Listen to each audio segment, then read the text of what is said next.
My people, welcome back. We don't have some of the usual faces, but hopefully they'll pop in soon. Welcome back to Stoppage Time Football Club. I'm Zach, that's Joe. And as always, our third compatriot, Diego. We are here to kind of catch you up on the Champions League review, talk about the matchups coming, and I think we'll probably just kind of go off on a tangent like we always do and talk about a little bit of everything. So, fellas, how are you doing on this wonderful Champions League Wednesday? I personally am feeling very good after my club's performance after yesterday afternoon. So, High five, very nice. hey, got 5 on it, baby. Holland, my guy, 30 touches, 5 He goals. was He was absolutely on fire, and that's the best I've seen them look in a long time. They had a couple of matches like this at the beginning of the year, but since the World Cup break, they just haven't looked body language wise like they've been fully engaged as a whole 11 at the same time. We'd have a handful of guys that really looked on it, but not a cohesive unit like that, and they were doing things differently than they had been recently with feeding Holland the ball. He only had 30 touches, but they were looking for him a lot more. You saw more balls out of the back from guys like Ake and Rodri were hitting some long balls over the top to let him run onto. So they were definitely looking for him in different ways. And he was actually, to his credit, been tracking back more into the run of play to help in the build up more. And you could see that he was fully engaged, and it was just very fun to watch. I really wasn't sure what to expect. I felt really confident going into the game, and per usual, I'm watching it, 5 hours later at nighttime. And Jerry had called around 5:30, so there was about 65 70 minutes left in the game, and then texted me and was like, hey, are you watching City? And usually I can tell that means something's going on important. And I had like a feeling like maybe something didn't go well and he was checking in.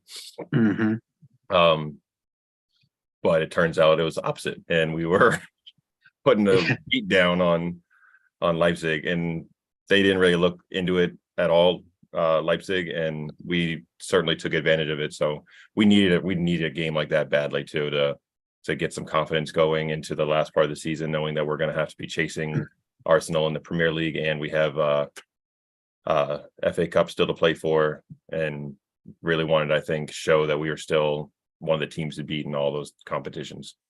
Those matches are so important. When you can get a bounce back victory, even if you're in good form and you can get a total domination match like that, I think it's very, very important. I was very, very pleased with what I saw from City from like an outside just football perspective.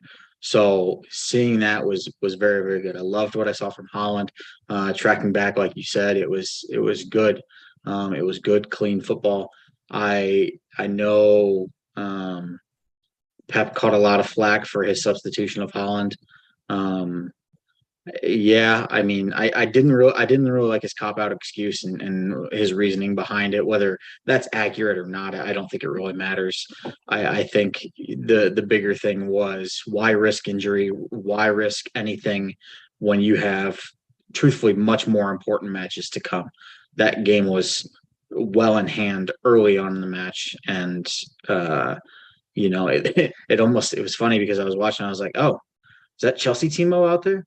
Because the man just for some reason couldn't find anything remotely close to the net, and so it was total domination from that match. It was funny because I was thinking of a stat, and I was like, oh, 2 Champions League matches, 7 goals scored, 3 teams scored 0. I'm like, what? Yep. And that's not something you see usually in a round of 16 knockout match. So very, very good showing from City, and I think they cemented themselves as one of the favorites. Diego, I don't know if you've caught any of the UCL matches the past 2 days or anything, but any recent thoughts? Just some scores. but did catch a little bit of some post game interviews on City and here in Holland speak. He felt he could have scored more, and you can tell he has a that killer mentality inside the box of the great goal scorers. He puts a lot of pressure on himself to, if he even touches the ball 5 times, that those 5 times they're going in the net. He has that conviction, that determination. And then in terms of the substitution, I saw he did get subbed out early. Yeah. At that point, I don't think you do have to have a long vision and look at to what's coming up in the future. Yeah, Pep does not want to risk him for any of the domestic games or coming up with the Champions League. And for him, I'm sure he still had that fire burning, that he wanted to get that 6th one, break, the record, be the only player to score 6 goals in a match. Say he broke a Messi record. It's a big deal, but I think got to look also at what the team needs, and I'm sure he probably had that conversation in the locker room with Pep, and they exchanged some thoughts. But City, they're on a roll. I think they found a rhythm.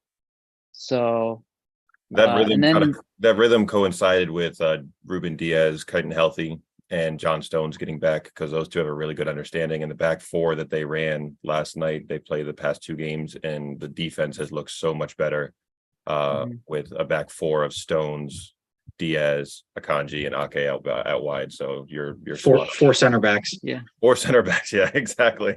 Which is wild to me. But that just goes to show the good recruiting that the City group has done, finding players that are flexible, because that's huge, and that's something that I think you need if you are going to be a successful long-term competitor in any competition, whether it's the Prem, whether it's the UCL, whether it's Spain, Italy, France, it doesn't matter. You need to find players who are adaptable and can play in multiple positions when needed. Great if you don't have to do it all the time. That's great. Ake is a little bit different for me, because Ake started out as a left back, with Chelsea, and then he kind of slid inside. And then when he went to Bournemouth, I do believe, he was a full-time center back. So, and Pep does that. Absolutely. We did get a little bit of a help for sure on that first goal. That penalty call was absolutely atrocious. As soon as I saw that, and they were reviewing it, I couldn't understand why. And then when I saw that it maybe grazed his shoulder or his arm when it came, it was just abysmal. It was a very weak call. And I think that's why some people are upset when you couple that with the Ederson no call.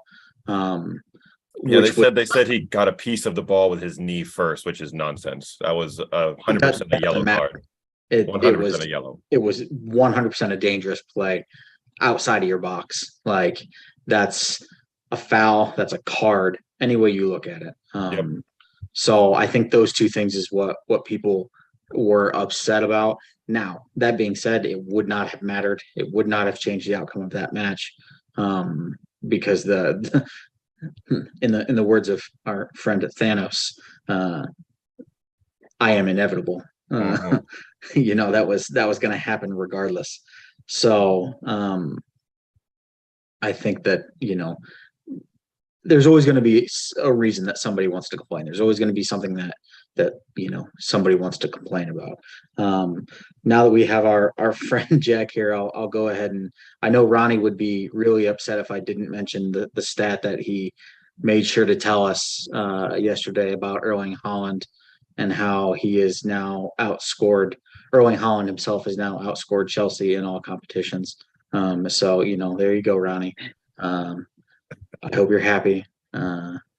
You Morris Day, 3 outfits and 3 videos looking motherfucker. Jack, welcome to the show. I know that you are internally struggling, whether you want to admit it or not. So, welcome, friend. It's good to have you. That's what I mean by y'all always picking with me. Y'all just won't let me be happy in peace. I'm just over here quiet, minding my business. And anyways, moving on. I'm not internally struggling. I'm happy for once this season. Chelsea advanced. We won 3 games in a row. The last 2 were pretty convincing. I don't have a complaint in the world right now, actually. I'm not going to sit here and act like I'm 100% on board with my manager after 3 games, but it is what it is. I'm happy to end the season with the direction we seem to be going in at this point. So it is what it is. Whatever. I don't care. I'm over it. I'm done being a pessimist, so you all can back off of me now. I'm done. Oh no. I'm No. ashamed. One thing you have not learned yet, sir. That is the old Jack at this point. I don't know that guy anymore. Okay? I'm happy. I appreciate that. However, one thing you have yet to learn in your new tenure here, we are mandators of keeping that same energy. And so you're not going to get off the hook that easy, whether you want to play the I'm happy card or not. Can I just go ahead and point out that we have 3 games on the bounce after we switched back to a back 3, which I did mention on the show. Yes, it's on video. We have the receipts. Receipts. I love it. I love it. You're not going to get a complaint out of me, man. I love it, man. We looking good. My favorite player is looking like my favorite player again in Kai Havertz. So I'm good, man. Mason Mount probably leaving, and I don't even care. I don't care. It's amazing how we've gotten to that point with both of you guys. And probably the majority of the Chelsea fans, I would imagine, are probably feeling the same way about a guy who not too long ago was Mr. Chelsea. Yeah, exactly. Right. Yep. Yeah. Well, there's a new Mr. Chelsea coming to town. It's really sad though. Like you think when you grow up in an academy and you are, Chelsea Blue, and that's the team that you bleed for, that when things get a little tough, and they're not going your way, that you will. I'm not asking for a hometown discount. Like Mason has done enough in his career as a first teamer to warrant a contract extension, to warrant a pay raise. That's not negotiable. Like that's facts. However, when you've turned down multiple contracts of over 200,000 a week, now you're getting petty for no reason, and you're splitting hairs. And maybe he wants to secure the bag now because maybe he feels like he won't be playing this game forever. But I don't know if he's going to get the contract that he wants at a competitor. And maybe this is the same route that we were talking about with Jude Bellingham. Seeing Mason Mount's next destination, because I don't think it's going to be Chelsea, will tell me a lot about what he wants as a person. What his priorities are. Yeah. If he goes to a team like Newcastle, because I know a lot of people haven't mentioned that name. Oh yeah, I heard about that one. But I think that's a very realistic destination for him. And it would actually be a fantastic pickup for them. Putting him with Bruno Guimaraes would be a great pairing. And I think that Newcastle would pay the premium on a weekly contract for him. I don't think Liverpool will. I especially if their pursuit of Bellingham is as serious as we all think it is.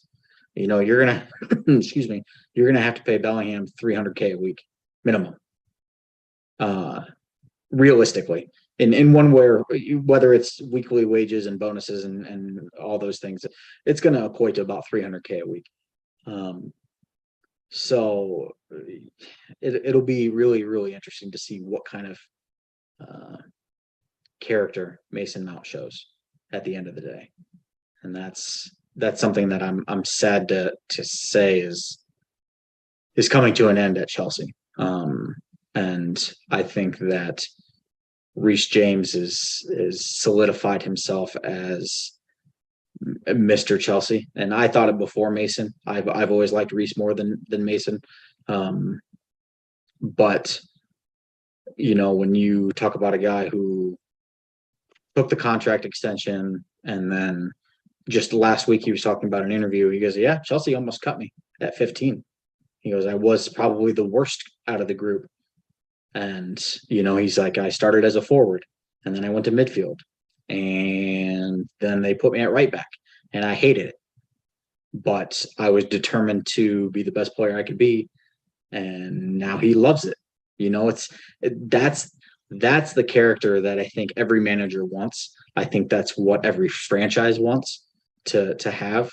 And it shows. I will say, just to mention Kai is single-handedly benefiting from two players, and they are both new. Between Enzo and between João Felix, which I also found out everybody has been saying his name wrong. It's not Felix, it's Felix. He said it in an interview the other day, and it kind of blew my mind because he goes, "Yeah, everybody my entire life has always been saying it wrong." He goes, "I don't care, but just so you know." So, but between the two of them, he has been getting a lot more consistency in playable through balls, and that assist that Enzo had, the little scoop over the back line, was top tier. And I was skeptical. I will, for all my horn tooting earlier, I will also gladly eat crow and say that I didn't know if Enzo was worth it. I didn't know if he was worth breaking the transfer record. Well, you know, tip of the hat, because you've already proven that in the short time that you've been here. So kudos to you. He surprised me as well. I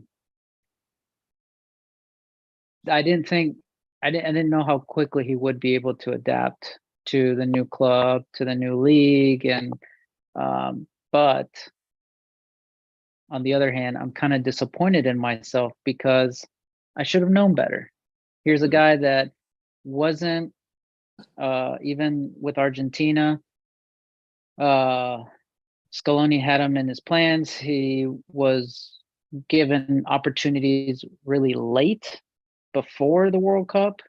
I mean, he was brought up in their last games.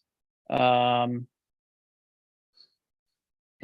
I don't know if he made any qualification call-ups, but then got in the friendlies right before the World Cup.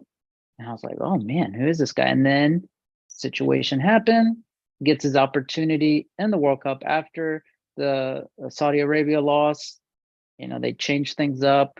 They brought in Enzo and McAllister, who McAllister is really doing well currently. And City-bound. we'll see. And there's a lot of rumors on McAllister, but yeah, we'll see where he ends up. But Enzo has just continuously adapted. He's really performed every time he's been asked to, and I shouldn't have been surprised because even as young as he is, and he got the opportunity in the World Cup, did as well as he did.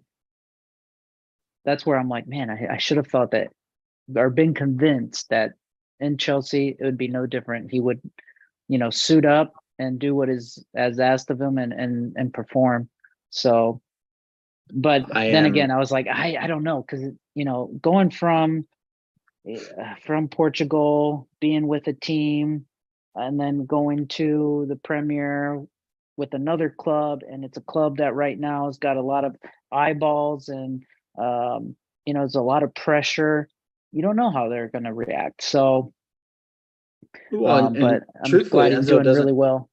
He doesn't have a whole lot of experience. He doesn't have a whole lot of time at the top tier, Mhm. So, and that was one of the biggest gripes on how can they justify breaking the transfer record for a guy that I don't even think he had 90 senior league appearances, in the top level. So that's that there's a lot of unknowns. But that's where I say kudos to him for adapting. I'm not gonna lie, I'm really, really looking forward to see what it looks like with him and Conte next to each other.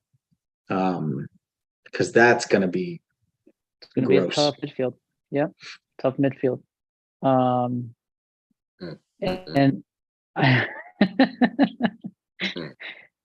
Can't wait. you can do with two holding midfielders like that, and maybe Enzo being more of the offense, has more offensive characteristics than Conte. You can do so much. I think defensively and in attack. You can add another player and attack while not losing all of your shape and have a lot of recovery behind. So I think I think we talked about this before, and Chelsea right now, they got so many players, and it's not fair. It's not fair when you look at the roster. Not fair at all. But so we'll see. It's going to I think shape up next year. Yeah, this next year summer we'll see window how is going to things be. roll. Yeah, there will be. Well, one, Chelsea are going to have to, no matter how many times they've circumvented financial fair play with the length of contracts and things like that, in order to balance the books, they're going to have to sell players. And so that's why, you'll see guys, and like I said, I think Mason Mount is on his way out. If he doesn't want to sign the contract, then Chelsea's going to sell him, period. You're going to see Ziyech. He tried to go, in January and it fell through.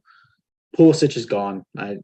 There's nothing he can do. He could score 15 goals in the last 12 matches and it's still not going to matter because he's just not in the cards. It's not.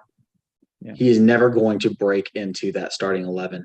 And it's just, there's too much quality. Yeah, it's in his best interest to go too. Yes. Because what are you going to do? Just come off the bench and be put into a rotation, not get into a rhythm that's going to affect your level internationally.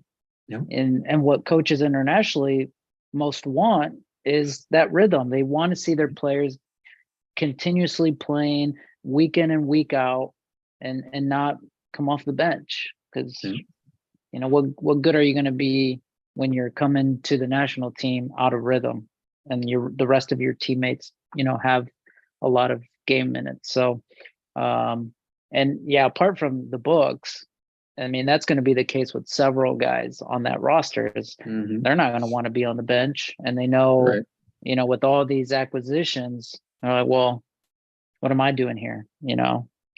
So it's hard to manage, but as much as I would like to see Chelsea sign João Felix to a long-term, contract, I don't see it. I don't think there's room to fit him in there, especially with Nkunku coming in. They're going to have to balance the books somehow, and doing it on another forward just isn't. It's not smart.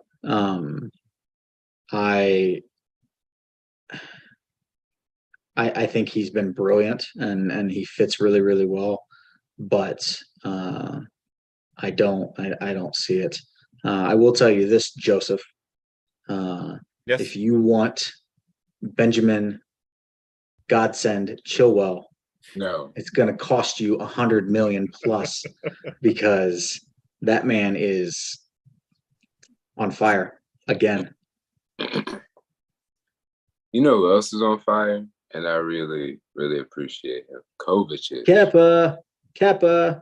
Oh, that man too. I love this redemption story that he kind of has at this point, because I was sure we was going to sell him about 2 years ago. And now Mendy's gone. Mhm. Crazy how that works. Go from Amazing being how that works. winning goalkeeper of the world, the best goalkeeper in the world, and now you are getting sold because you can't agree to a contract and you want whatever. That's enough about Chelsea though. Let's talk these last 8. Joe, give us the rundown, will you? So Benfica took out Club Brugge 5-1, so they're on to the next round. Chelsea won 2-0. The last match 2-1 on aggregate, so they're through. AC Milan 1-0 aggregate over Tottenham. Not a lot to talk about with those particular matchups. It was not pretty Disgraceful. football. Milan just happened to get one. Bayern, the big 3-0 aggregate win over PSG, putting out our favorite club over in Paris. Then Frauds. The only at the club. Capital One Bank.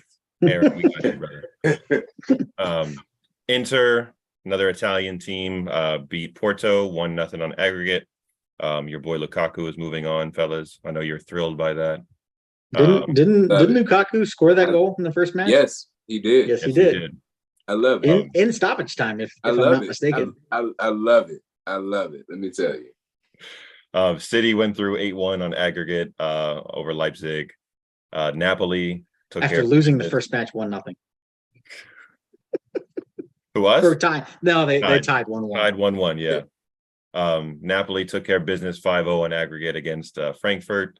Looking very much like one of the favorites to win the whole competition right now. And then Trav is not here yet. If he joins us, great. If not, we'll have some fun at Liverpool's expense because they went out 6-2 on aggregate to Madrid. That tie was just about wrapped up with Madrid's 5 straight goals scored in the first tie. So we have Madrid, Napoli, Inter, Man City, AC Milan, Bayern Munich, Benfica, and Chelsea. Big thing that I saw today was this is the first time in like 20 years that 3 Italian clubs have made it into this round of the competition. Typically we see 2 or 3 clubs from England or Spain, but this year the Italian clubs have found a way to get through with scrappy 1-0 wins, and then Napoli playing their beautiful style of football, getting through against Frankfurt. If I'm not mistaken, this is Napoli's first ever Final 8, right? I think I saw that stat too. Was first time that they've done that, and then the last time they got somewhat far and have been at the top of the Italian table was when Maradona was there. Who knows? This could be Italy turning over a new leaf and returning to the dominating Italian Serie A of the 80s and 90s. Who knows? We'll see. Well, I mean, they do have one thing in common. Juve is crooked as fuck. Just scandal after scandal. You just wait it out, and Juve will come around with another scandal. Mhm. But it's good to see. It's good to see some variety. Spain. Things you love to see. Yeah, Spain had their era of dominance in Europe, England, and Italy coming around. So Germany is always, it's always Bayern, to be honest. It's always Bayern. Yeah, exactly. Bayern's always there. So yep. We always say Dortmund does it their thing too, but it's been almost 10 years since they made it to that final in 2013. So Dortmund really can't even be put in that category anymore, in my opinion. It was more an anomaly than it was, and we all thought that was going to be their turn. It was going to be finally we would start seeing the Bayern Invitational no longer be the Bayern Invitational. It was going to be, there was going to be some parity there. Although I will say, the Bundesliga this year, a lot of fun, looking very good. And I must say, I am I have watched probably. No, there's no probably. I've watched more Union Berlin games this year than I have in my entire life, and probably most everyone's entire life combined. They're a lot of fun to watch. They're a lot of fun, and I am rooting for them to win the Europa, not only because I have a small wager on it, but also because I think that they're fun to watch. Um, and that's the beauty of the game when you have teams, and I think that's part of the reason why I like seeing Reims and the French league do so well is just the underdog story and what they're going through with their manager and how they have to pay 25,000 every match because he doesn't even have a FIFA Pro license, and they haven't lost a match in 19 matches. That's absurd. Kind of goes to show, a piece of paper is just a piece of paper. Yep. That license, anybody can get it, but And also, a it doesn't mean true- you're quality coach either if you have one.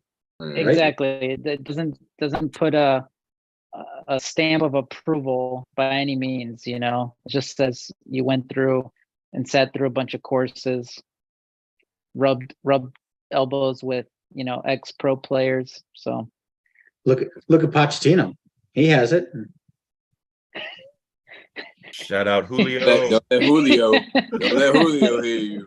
I joke, I kid. But in all seriousness, where do we think, the geographical draw is no longer a thing. So anybody can be matched up with anybody. I know Diego is secretly rooting for a Milan derby.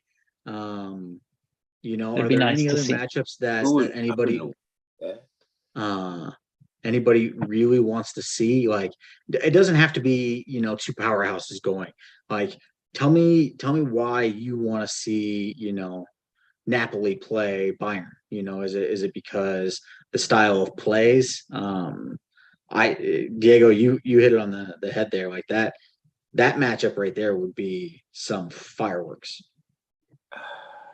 And Yeah, I think so. before we start grabbing those, the draw is going to be Friday morning, bright and early. And they're 7 going a.m. to they're going to set the matchups for the the quarterfinals, and then they're also going to kind of release the bracket going forward. So we'll know the path that each team is going to have to take to get through to the final. So we'll have a really good idea of what the matchups are going to be for the next round and what might happen and who they could see going forward. So we'll get a full bracket release Friday morning. So look for that. And we'll probably have a show at some point this weekend released before the start of our breakdown of the matchups and all that fun stuff. So be on the lookout for another show from us on that one. Yeah, Go ahead. I have some matchup ideas. I kind of shared some with you guys off the air here, but going through to start out with, yes, I would like to see a Milan derby. I think how exciting. Your rivals in Champions League. And Chelsea, honestly, I think I would like to see Chelsea up against Bayern. What did we do to you? I know. What, No, Mike, it's what? No, I think I would like to. I would like to see that matchup. I think don't sell yourself short. I think Chelsea is in a rhythm and it would make things difficult for Bayern. But that's They've been playing a from very the outside similar looking in. They've been playing a very similar formation too, because Bayern in the big matches have been going with a back three, and is a very similar setup to the way Chelsea's been playing. So I think that would be a fun one to watch. Thank you, Joe. Thanks for getting my back. I really, honestly, I really wouldn't hate that matchup. I know it doesn't favor Chelsea, Of course it does. but it depends on what Bayern team shows up. Because if it's the Bayern team that's been putting through the Bundesliga this year, looking very uninspired, looking very non-clinical and just kind of coasting, some of these results that they have in the league against lower level teams is honestly just as bad as what Chelsea's been putting up. The only difference is the parity isn't there in the Bundesliga that there is in the Premier League. So you can get away with that a lot more and still be in first, second, or third. Right. I Credit don't to think this, Jimmy. Credit to Jimmy on that, because he and Aaron have both talked in the group about how Bayern has looked very disinterested in the league play, and then they come to European competition To and show up in the Champions show up. League. Yeah, exactly. So shout out to Jimmy on that one. absolutely. 'Cause Yeah, that's they 100% were the they were truth. spot on there. They're just Um, coasting in their domestic competitions. the one thing I will say about this Bayern team that you haven't seen in the past is even when they are playing at their best, I don't get that killer mentality that I've seen in the past. And maybe it has to do with Lewandowski not being there. Or maybe it's just the fact that Thomas Muller is now up there in age and And I feel like Mane you're- hasn't really played much. Like every time I'm seeing a lineup, he's either on the bench or just not there, and I haven't realized if he'd been injured or not, or what's been happening. Because anytime I've checked their lineups for anything, it usually sees him starting on the bench, and I wasn't sure if he was hurt or what was going on. But he hasn't seemed like he's gotten a consistent run of form with them. I think the last time I even recall him playing was a cup match, actually. And he started a cup match because I remember him scoring. But other than that, the same. I've been checking, and every time I look, he's either on the bench or not there at all. Well, I mean, the one thing that he has at Bayern that he definitely didn't have at Liverpool is competition. Well, yeah. You have guys like Thomas Muller, who traditionally is a midfielder, but they have deployed him on the wings numerous times. You have Kingsley Coman, who is still being brilliant. Serge Gnabry he's there. Jamal Musiala, Sane. they have so many players there, and it'd be one thing if Choupo-Moting wasn't actually producing, but when He's kind of in form right now. That I mean, story he's got- is amazing. he's got I think 15 or 18 goals, which is absurd. The man couldn't cut it, at Stoke. at Stoke. Dope. And so it goes to show you that sometimes it isn't just you, it's who's around you, and that has to do with it. So it's crazy. So I don't hate the matchup against Bayern. Definitely not ideal for Chelsea fans. No, I mean I think Benfica would be better, be more favorable for Chelsea, and you have the storyline Enzo playing against his former team. Nah. There's a small storyline that I'm sure No, reporters can sell some papers on, but I got a better one though. One. okay. He wants Okay. Inter. You want Lukaku? I want to answer. It's completely personal, 1000% personal, and I love the storyline. Please I want him to start. I want him to play the whole 90. Please. I think if you're gonna draw an Italian team, you want to draw one of the Milan teams. Chelsea's already proven it against AC, and Inter looked very pedestrian against Tottenham.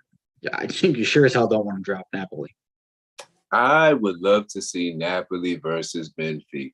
I think that would be so beautiful. I think that would only further Napoli's chances, because that's just going to play into what they need to continue this great run of form. So if you want Napoli to win the Champions League, then you root for that matchup. I don't think they're going to win it all. Well, let me stop. It depends on how the bracket is set up and who they may have to cross paths with, if that would kind of guarantee them. Because if they have to run into somebody, say like City, yeah, I don't. That to me would be the biggest draw as a neutral. I don't want that to happen in the quarters, but I think as a neutral, the most fun game you could find on this matchup list would be City against Napoli first thing. It's either City Napoli or City Bayern. Those would be as just strictly watching a game of football, that would be probably the most fun. I don't want that at all. I would like to avoid Napoli for a little bit if possible, Although y'all could draw Madrid, that would be a good match. That would be matchup too. they would love that too. I would like some revenge after the way things went last year. Yes. But we'll see. I would like to see Napoli versus Madrid. I think if Mhm. That would be- Napoli wants to solidify themselves as a current big dog, take down the big dog, the want one defending big- yep. champions. So I that matchup is intriguing, but I do agree that I think City. I just don't want. I would not like to see a City Chelsea just because Mhm. you already play each other in the league or play each other in domestic cups. Just not a good storyline. Kind of boring for a neutral fan. Yep. Where No, I agree. opposed, I would definitely like to see a City Bayern, for example, as a neutral outsider. That's a heck of a matchup. Mhm. You got two top dogs there. I saw them live this summer in Green Bay. That was awesome.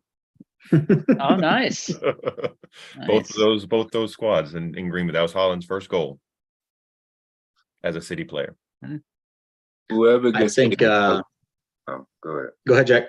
I was just gonna say whoever gets AC Milan gets a free pass to the next round.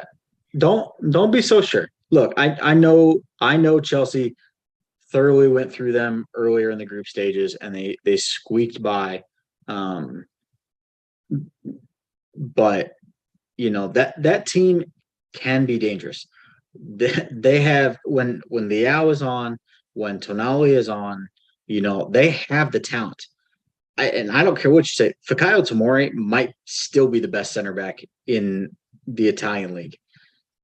He is brilliant and single-handedly keeping them alive. I like AC Milan. I think they're better than what is being advertised. And Lord Zlatan is back. So yes, he always is. Always keep that in mind. Death taxes Giroud and Lord Zlatan. Yeah, So I don't. I'm not saying you're wrong. I don't think AC Milan are as bad as what they've been showcasing lately. I think for me, I would really like to see a heavyweight matchup. But part of me kind of wants the heavyweight matchup to be in the Final Fours, to see all the juggernauts go against each other, whether it's, City and Bayern and Madrid and whoever that fourth one may be, but we're bound to get one storyline because, UEFA is going to do their thing. This random draw, you can never convince me is random. Wouldn't it be something if one side of the bracket was Bayern, City, Napoli, and Madrid, and the other side was Chelsea, Milan, Inter, and Benfica? I mean, I'm okay with that. I'm sure you would be. I'm sure y'all would love that shit right there. But I think those four on the left that I was mentioning, the first four I mentioned are probably the you would think a little bit of the favorites just off of paper and current form, but that'd be wild if those were on one side and the other four on the other. Let's be honest. We know that whatever the case may be, I think City and Madrid are going to be on opposite ends. Here's my thought. I don't think UEFA wants either team to be out early. From a financial point of view, they're going to get a lot of viewership out of the bigger teams. And probably Madrid will get Benfica in their matchup coming up, just so they have an easier route to the finals. But yeah, well, that and its proximity to travel is easier too. Absolutely, next door neighbors. I tend to believe with that, but they always give you one. They always give you one, and they did it last round with Bayern and PSG. Although it really wasn't, as big of a matchup as we thought. And honestly, I thought we were going to get that with Real and Liverpool. I thought that was going to be a good matchup. And then, you know, what happened happened.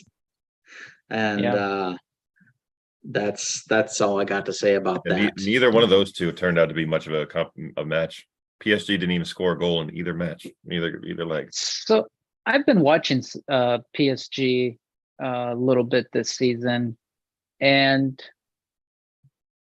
they attack like no other. Obviously, they have a lot of firepower, but they don't defend that well. I think there's a lot of holes in the midfield, so teams transition very quickly from their defensive third through the midfield seamlessly, and then they're approaching the back line, which on a lot of occasions is three, because they have the wingers like Danilo or Emery's on one side sometimes, or Mendes going up the flanks. They're very attacking oriented, so they leave flaws in. It's not good defending. It's not solid defending, and just goes to show once again that we know superstars don't always make the best teams. And as much as they have probably the best attacking trio in the world and spent all this money on all these players, their system, I mean, there's times where I am thinking to myself, and this is no disrespect to the French league, but I mean, PSG they get worked sometimes, and they have to work for their victories. And they can't just rely on Mbappe, Messi, and Neymar when Neymar was healthy to solve their problems all the time. Well, the one thing that PSG has consistent issues with is as brilliant as those attacking three are. Let's be really honest with there. None of them are tracking back to play defense, not on a consistent level. And so that leaves the remaining 8 to do the work. And I think when PSG bought Kimpembe, they thought that he was the heir apparent, and they discarded Thiago Silva. You know, they didn't even offer him a contract. They said, no, you know, peace out, Girl Scout. And clearly the loss of Silva is been huge for them, because you've seen what he's done at Chelsea. He's been brilliant even at his age. And you know, you have Marco Verratti, who is getting up there in age, who isn't the same midfielder that he was. And you're playing guys like, is Rabiot still there? Like, Yeah. I couldn't No, even name. No, he's at No, He's at Rabiot's Juve gone, now, but isn't they have Vitinha, Carlos Soler playing in the Paredes, right? midfield. Yep. Paredes Paredes was at United for a bit. Okay, that's my point. Like, if you're playing guys like Carlos Soler, no disrespect to Soler. Like, obviously he's at the level that he is because he's made it there and he's earned it. But I don't think there's nothing you could say that convinced me that Carlos Soler should be a PSG starting 11 member, you know, or even Vitinha or Paredes for that matter. Paredes, maybe, you know, he's shown flashes of greatness. But Paredes, I think he's at Juventus right now. You're talking about Leandro Paredes, right? Argentinian. Yeah, he's at Juventus. So yeah, he left earlier. So, but kind of like with Thiago Silva's case, now they would need a guy like him, and they would need a guy like Silva, because Kimpembe is going to be out for a while. And Yeah, Marquinhos hasn't been able to stay healthy either, and he's been and Marquinhos didn't play. He didn't play time. last. Correct. Yeah, he didn't play last weekend either. And so it's been interesting watching that squad. But Messi and Mbappe, they always find a way. You know, they're going to score their goals. They're going to find a way through. It's just kind of a matter of time. I definitely get it. Tell me, you don't have to go into great detail, but tell me what one thing that surprised you so far in the knockouts of UCL. This is a general question Yep. for everyone to answer. Yep. I can start. Honestly, the Madrid Liverpool matchup. Not that Madrid won. I think it was how they won. I think they smacked Liverpool, and I was not expecting that kind of result. And I think after that first leg, it was hard. It was hard to recover from that. They left them with no options. So, and Madrid is Madrid, and in Europe, you have to respect Madrid. I know they're in second place right now in La Liga. Struggled with consistent victories, tying them together, but they're a different beast in the Champions League. So especially the way Liverpool came out in that match, they were up 2-0 within 14 minutes, and they looked like the Liverpool of a couple of years ago. And then a light switch flipped, and Madrid turned it on and put 5 past them in a very short time. So was that first match at Anfield?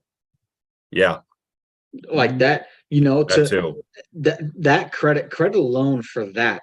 You're at Anfield. You're down 2-0 inside the first 15 minutes of the match. To flip that switch and to not like, if you could tie the game, that's great. To draw on the road at a tough place like Anfield is tough, and to do it and just completely demoralize them at home. You crippled them. You made it so it didn't matter what happened in this next match. I mean, they literally have a picture or footage of Vinicius and Benz telling the crowd, like, calm down, when they were down 2-0, like, calm down, we got this. And they literally turned it on. Honestly, I'll say this much. How they lost shocked me. How they lost. But Liverpool losing, it didn't shock me at all, because Liverpool. Well, I mean, Real's the defending champions, so I mean, And I mean, even in recent years, even outside of being the champions, they own Liverpool in UCL. They've literally put them out the last 3 seasons. At different stages too. At different stages, my I have a follow-up question after this, but I'll let you guys finish this one. I'm done. I kind of said mine earlier. I'm surprised PSG didn't even score a goal in their matchup with Bayern, because I figured Benfica would probably win. I wasn't really surprised on how Porto, Inter, Tottenham, Milan went, because those games probably weren't going to be very high scoring at all. So the fact that they ended up being 1-0 on aggregate wasn't really shocking to me. Napoli, I knew I think we all were expecting a win there from them. And I didn't think we were going to put 7 past Leipzig in a game. But I expected us to come through that one, no problem. So PSG not even scoring, even without Neymar, when you have names like Mbappe and Messi not even being able to put up much of a fight either, because they just didn't really look like they were in either of the 2 legs. Even though the scores were fairly close, they didn't really look like they were in it at all. So the fact that they couldn't even get a goal against Bayern in either spot was surprising for me. I haven't been overly impressed with Gaultier. I know he's got the pedigree from the French league, but there hasn't been anything about what he's done there that's made me believe and he's the answer there. I shared that in the group not too long ago about PSG in the Champions League, and the one time they make the final, they fired the coach. And I'm not saying Tuchel would have been the answer there, because maybe he wasn't, but like then you went from Tuchel to Pochettino, and rinse cycle repeat. You're back to the early eliminations, and no matter who you bring in, you have probably one of the best attacking three in the history of the game. Yeah. I don't care how old Messi is. Like Mm. Leo Messi is He's Leo still Messi. messy, Mhm. clearly. Yeah. And Neymar, for the fact that he can't stay healthy past the round of 16, is disturbing. Those But ankles are glass. I think he's glass in general. But like you look at that front three and you're like, Jesus, like that scares the shit out of me. The problem, like you said, is once you get past those three, it's smooth sailing into the other 18. Yeah. The You know. tactics for the last two managers have been Messi, Mbappe, and Neymar will somehow save us and they're so good that they will come up with some bit of magic to get us 2 or 3 goals and to win. That's been the strategy and the tactics for the last two guys. There hasn't been a consistent system or a style of play that you can see from front to back where there's a cohesiveness there. It's get the ball to Messi and Mbappe and let them do something crazy, or Neymar, whoever's out there. That's really the extent of their tactics, their strategy. And when you're playing in a Champions League competition like this, when you get matched up consistently with teams like Bayern or City or whoever it's going to be that they've been matched up with early in the competition, that ain't going to fly, because the opposite team has players that might not be the same three as them, but they are deeper and have a better plan than anything PSG have come up with as far as a game plan and a big match against another big club. Okay, so this leads me into my next question, and I'm going to mention at least three teams. So we'll go in order. We'll start with the team that we just mentioned, Gautier.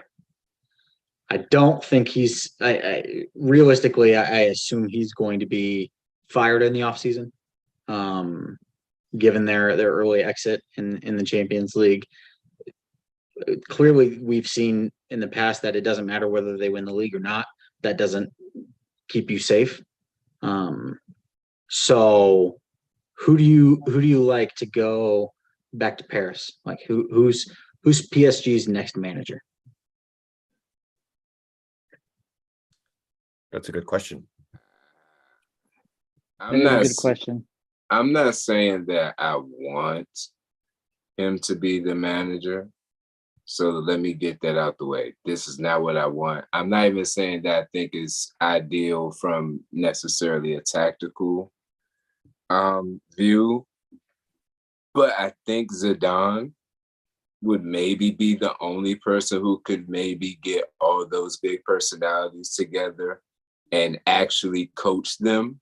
Because I think, as you said, with the issue with the last two coaches, it's kind of just, oh, I have these players, they'll save me. And they're not actually being coached. It's basically the players are the coach at that point.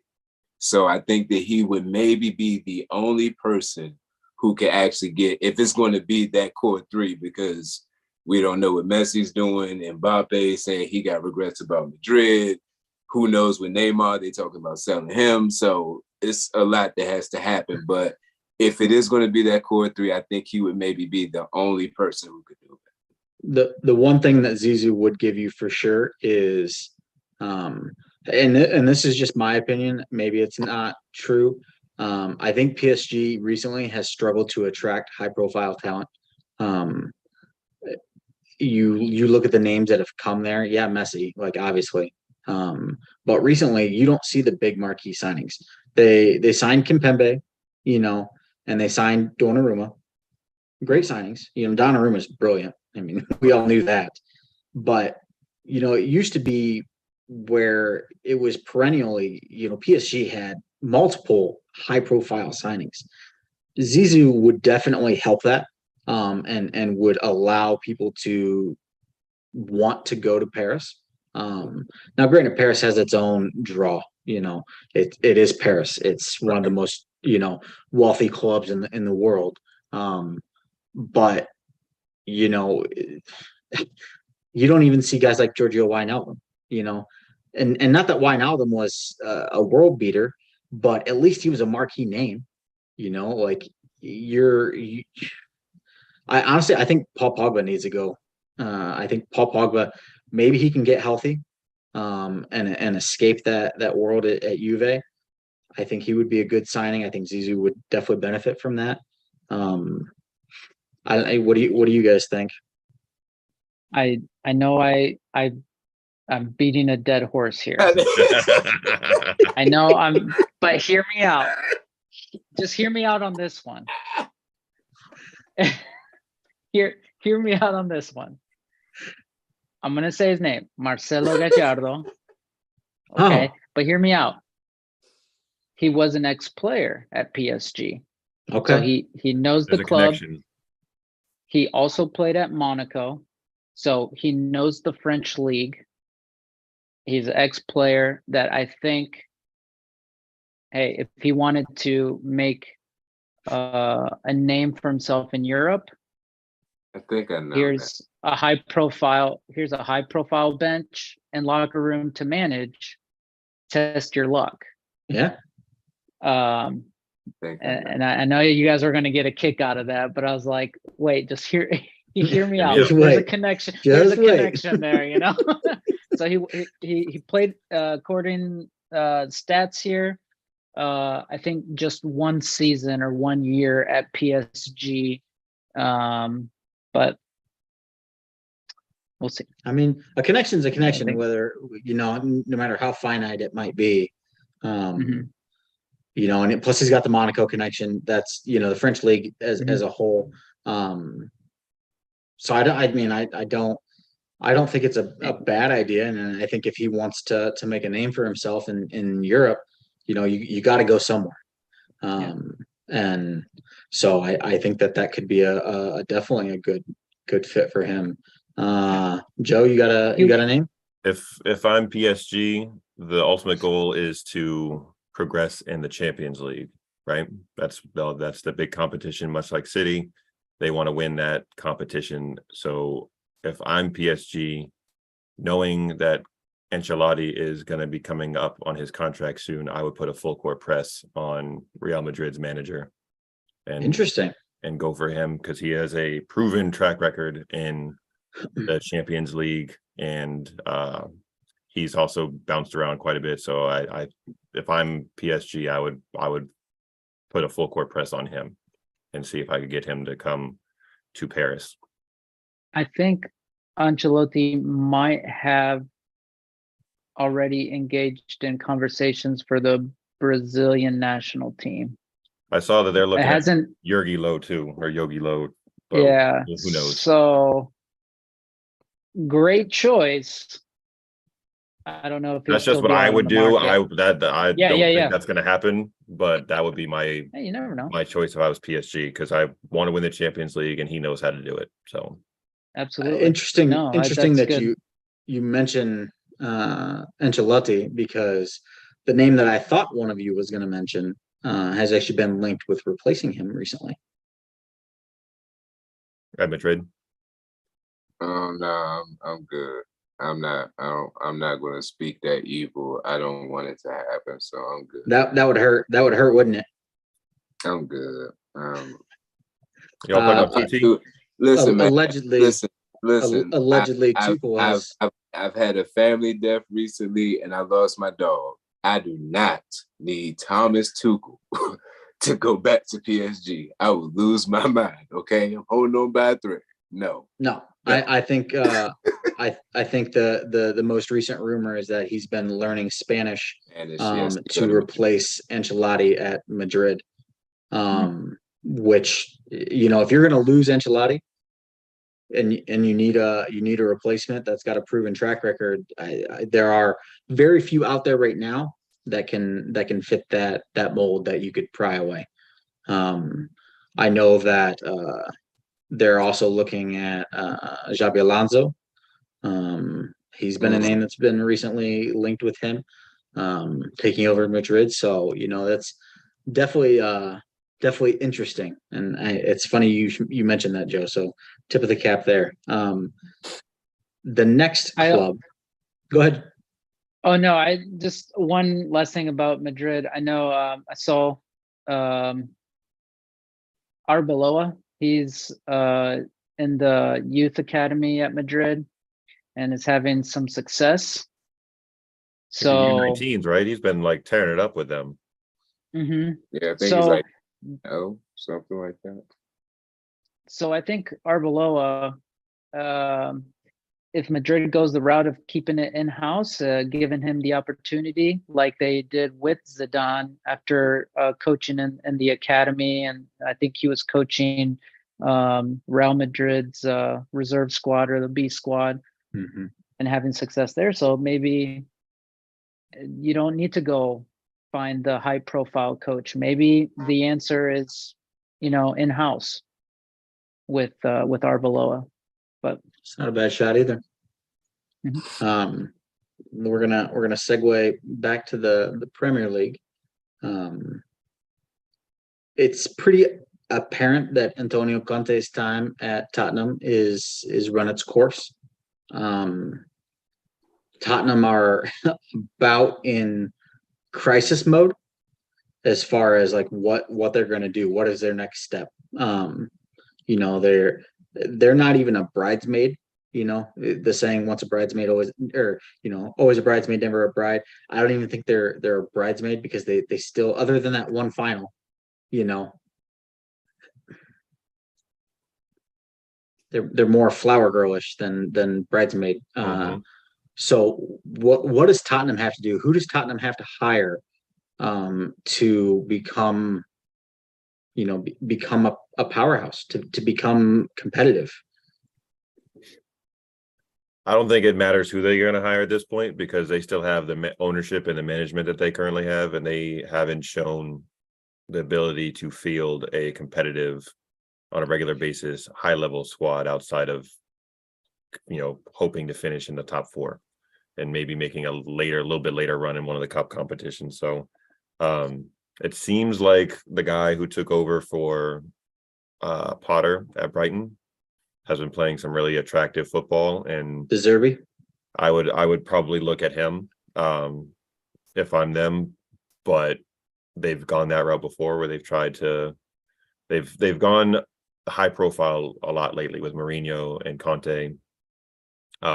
So maybe try a more unproven coach who has more to prove than those guys might have and might be a little hungrier for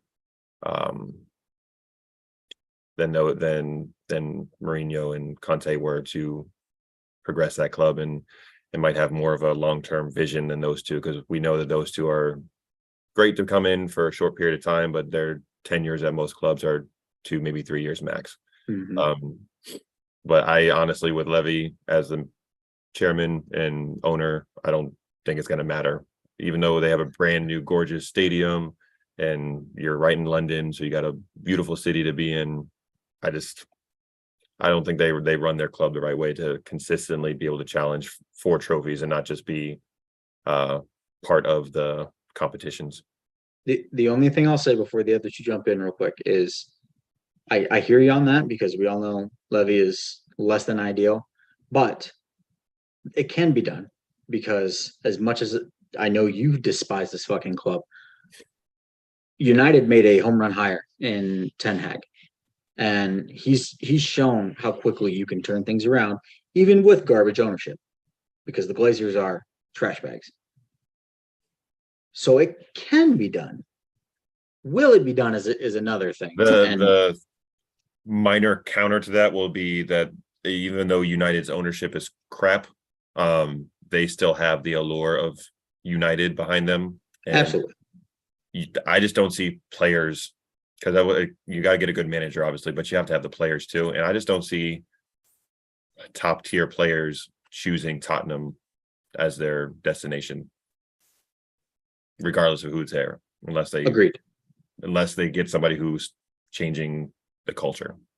But you're right. They're great ownership or poor ownership isn't necessarily a negative, since United has done a much better job since they hired the right guy.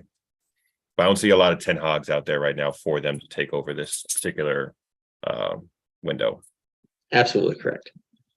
Diego, Jack, you guys got anything? Jack, can you even put away your London bias? That's a no. Diego, go ahead. The name that I've just been thinking about that I know is out there. Now hear me out. Different name.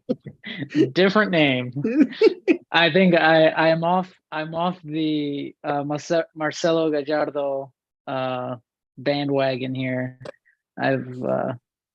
But the name that I was thinking about is Luis Enrique.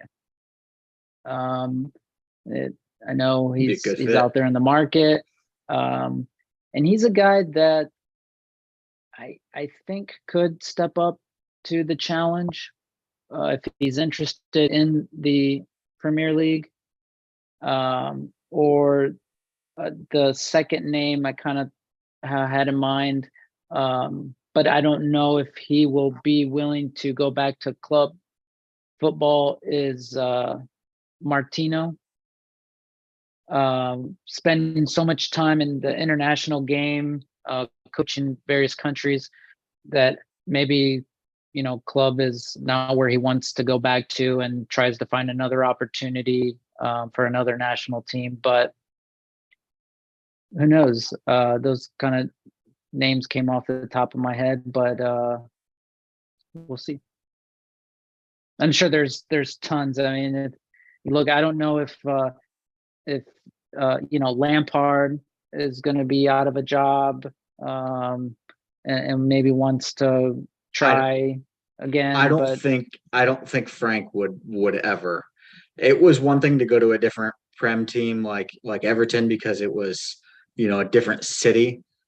I would be really surprised if Frank Lampard had the ability in him to go to another London rival. That would be Well, let me say this. I also doubted that Mourinho or Conte would do the same thing, and here we are. So yeah, but they didn't play for Chelsea. They didn't go through the Fair. youth academy at Chelsea. That's fair. They're not Chelsea's all-time leading goal scorer. There's a lot more varying factors with Frank Lampard than there are Jose Mourinho and Antonio Conte. But I feel you. yeah, and same with Henri. I don't know if Henri is looking to get into the coaching scene. I don't know, after Belgium's exit, I don't know if they're cleaning house or if he's going to try to take over the international team there. But that's like another name I thought of. But I was like, I think Belgium hired somebody. Did they already hire someone? I think so. Let me check for you. Because I know Henri was on the post game with Holland, so I don't know that maybe he just wants to hang out as an analyst on TV now. Tedesco. Tedesco. Okay. Yep. So then I thought, I was like, he was Leipzig's manager. Yeah. Okay. I think for whatever club you might ask about that's looking for somebody, I think the first name that most of them should have on their list should be Spalletti. Whether you can get him out of Serie A in Napoli, since he's an Italian manager and likes his area there. I said that last show when we were talking about possible names to take over at Chelsea, and that if you could somehow get Spalletti, the problem is not only can you pry him out of there, you're going to have to deal with De Laurentiis, and he's about one of the most difficult owners in the history of flipping ownership. So that's Spalletti is a home run for any team if you can get him. So quickly, before we jump off, one last name. If the season, well, obviously the season hasn't gone the way they want it to. If Liverpool do not make European football, and I'm not talking Europa League, I'm talking Champions League football. One, does Liverpool or does Klopp walk on his own? Or two, does Liverpool fire him? And who takes over there? Have This they one's a tough settled one. what they're doing with ownership and if they're actually going to sell the club or not? They said they claim they're not selling the club. That's what they're claiming. They claim. I think they said that they were looking maybe for like new investors or something. That's yeah. They want new New money. investors. New But money, they pretty said much they- to help fund Jude Bellingham's move. I guess so, but they're not selling the club, quote If unquote. if it's still the same ownership, I don't think they're going to fire him. And he seems like he's happy there and doesn't want to leave. So I would have a hard time seeing him walking on his own, even without Champions League. 7-year itch, bro. Yep, 7 years. So, This This is his limit. He seemed happy at Dortmund too, from what I saw. Fair enough. Yeah, I think- I have a hard time seeing Liverpool without Klopp at this point, and it would be a situation where you have to know for sure you're getting somebody better than him, and for that club, he seems to fit personality wise perfectly. So I don't know. Okay, I get it. Look, if here's all I'm saying. If I'm the Fenway Sports Group, right? I think that's what they're called. That own them. Yep. Um, FSG. Yeah. If I'm the Fenway Sports Group and I'm looking at this situation like, okay, we are trending in the wrong direction with a manager who clearly, as great as Klopp is, and I don't think any of us can deny that. If he cannot perform with the players that are here and the players that we've brought in, whether they've made good signings or not, which they haven't, but that's neither here nor there. What point do you go a different direction? Because the devil's advocate to this is, say he stays and then they trend further down. Then it just becomes harder and harder to maintain that grip on top four football. And that was my biggest concern with the Abramovich and Chelsea sale. Was like, this could be life altering if you don't get the right ownership in, if you don't get the right management in. If you continue to trend in a wrong direction, because at least this is just me. When I saw that year that Liverpool was loaded to the gills, and they had all those injuries that decimated them. They were picked to win the Prem League and all this, and then they had just had season-ending injury after season-ending injury. That was the year after they won the Prem. Yeah. Like you're getting farther and farther from that day. So now your gap and the ability to compete is getting harder. And it's just, we've been talking about this, stoppage time has been around for a few years now. And I know the one constant thing that we have said from day one is Liverpool need to sign a midfielder. Liverpool need to sign a midfielder. I swear to God, if I had a nickel for every time I said Liverpool need to sign a midfielder, I could quit my job. And here we are in 2023 after they just got guess who started in midfield? Guess who started in midfield today? Yes. I'm tired, and I'm a Chelsea fan, and I'm tired of seeing Jordan Henderson and James Milner. Like, no, this is not good. So something that definitely will need to get sorted out too prior to deciding what's going to happen with Klopp is their brand new sporting director, Julian Ward, came out in November saying before the World that he's leaving in May. So he's gone. So they're going to have to, one, sort out who the new sporting director is, who you would think would have some kind of say in who is going to be the new manager, or whether or not Klopp stays on, unless Klopp just pulls I'm out move.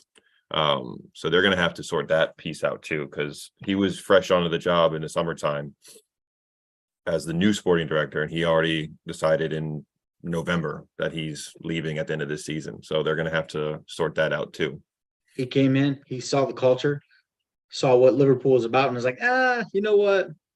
He's Not linked for up. me. He's linked last month to Ajax and going over to join them. If you're willing to walk away from one of the biggest clubs in the world in Liverpool. To Ajax. No disrespect to Ajax. But Should speak some volumes, right? there are flashing lights and warning signs there that speak to the culture at Liverpool. So that's all I'm saying.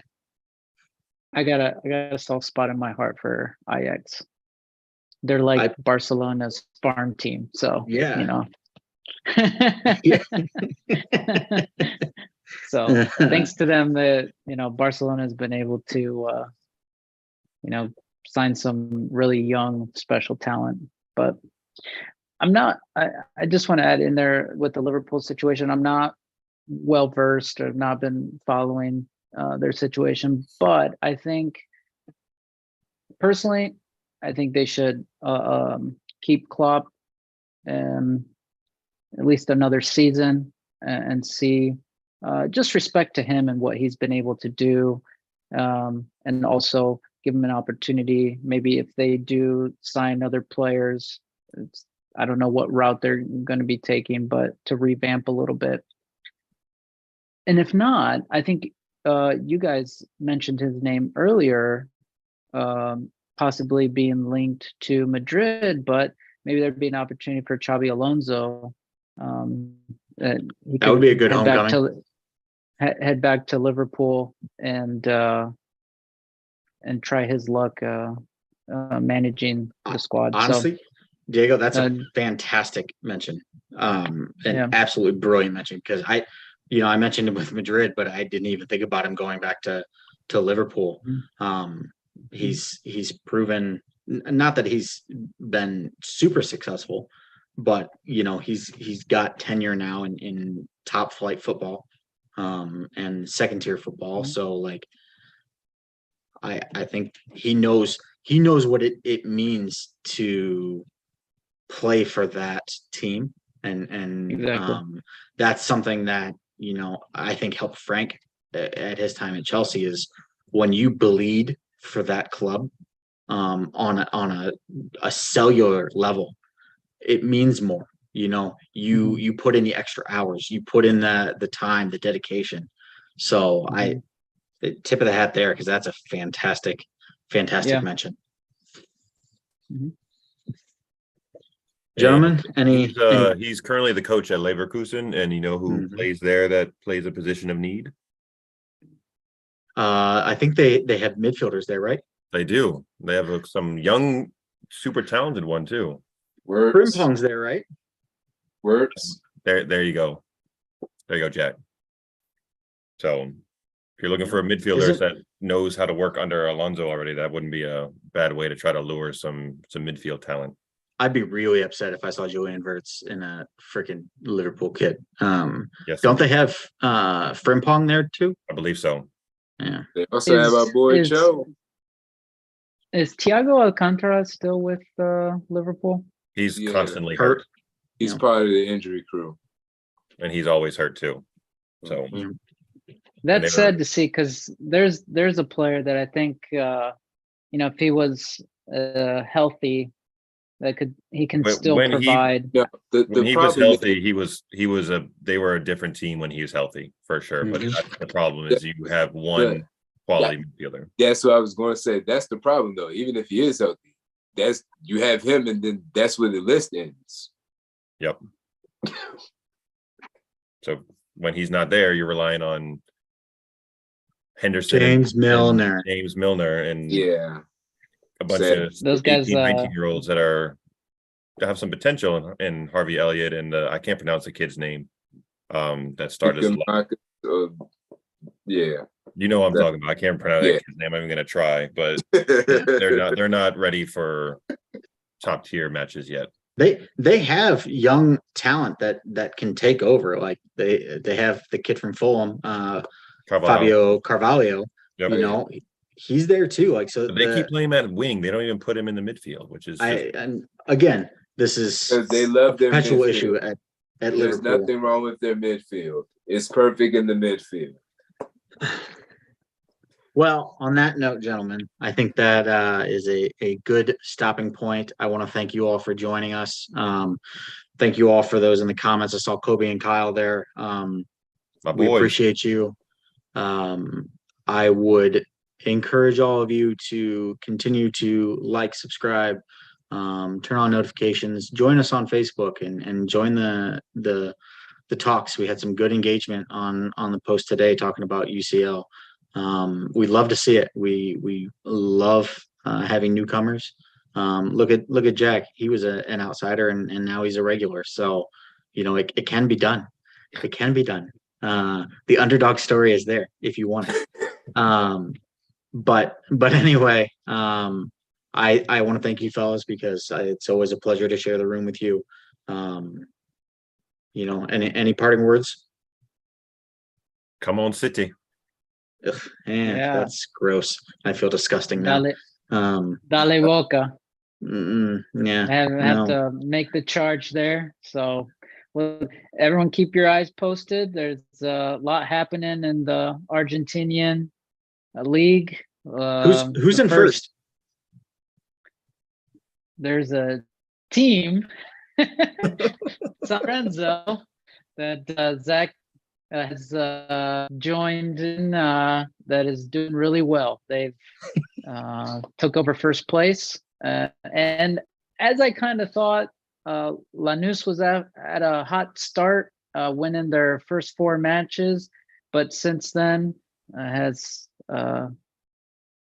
struggled. So they've dropped some points, and but Zach, careful. River Plate is just a point behind. So this weekend will be interesting. All good things must come to an end at some point, and I'll take it while I have it and enjoy it while it's there.